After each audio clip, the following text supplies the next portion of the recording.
Drivers will be happy this weekend with falling oil prices, hopefully leading to cheaper fuel at the bowser. But the continuing drop in oil has really panicked markets over the last couple of weeks. Investors fear plunging crude prices are a sign growth in the global economy is slowing down, when it really is just a feud amongst OPEC producers flooding in the market.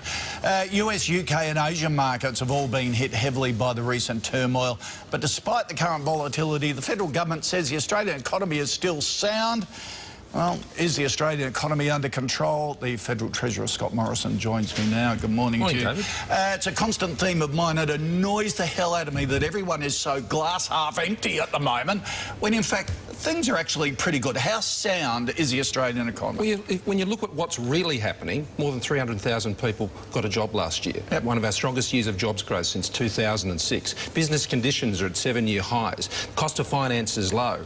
Households, they've been paying forward on their mortgages. Their balance sheets are looking good, as our businesses. So we are in a good position, relatively speaking, around the world. So, yeah, sure, there's volatility. We know all that. And we particularly think about independent retirees when you see the volatility in the markets over the past week. But when you look at the real economy as opposed to what happens in the financial markets, there's a good story about Australia, and particularly with the dollar where it is, what that means for our tourism industries, what it means for our exporters. We are well placed, but we can't stand still. That's the real issue. You know, we've got to continue to get expenditure under control. We've got to get our tax system in a place where it doesn't penalise people who are out there working and saving and investing. So on that, getting the tax system under control, you've flown a lot of kites over the last couple of months on things you're thinking about.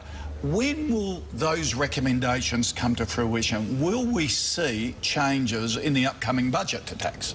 Well, what you'll see in the budget is the next sort of instalment of what we're doing in this area, but the issues on broader big tax changes, I mean, that will be put to the Australian people at the election. But the issues of, as we work through the various issues on tax, and whether that's on superannuation or other issues like that, we'll have a steady process, I think, of bringing the Australian people along with us on these issues and explaining these changes. And that's important. But the ultimate point is this, David. Anything we're seeking to change in the tax system, it'll go to the Australian people. They will be the arbiters. So we'll vote on it first. Speaking of that, you're saying there's too much volatility for an early election. Does that mean you'll go the full term? No, well, the Prime Minister said we're going full term, but my point was this. I think Australians want me focusing, and the government focusing, and the Prime Minister focusing on our economy and jobs. We're not focusing on calling elections and things like this. What we're focused on is jobs and the stability of our own economy, and that's why we're focused on that. Others can speculate on elections and things like that. What's driving us is what we need to do in the economy, and we need to continue to make changes to keep ahead of the game. Yep.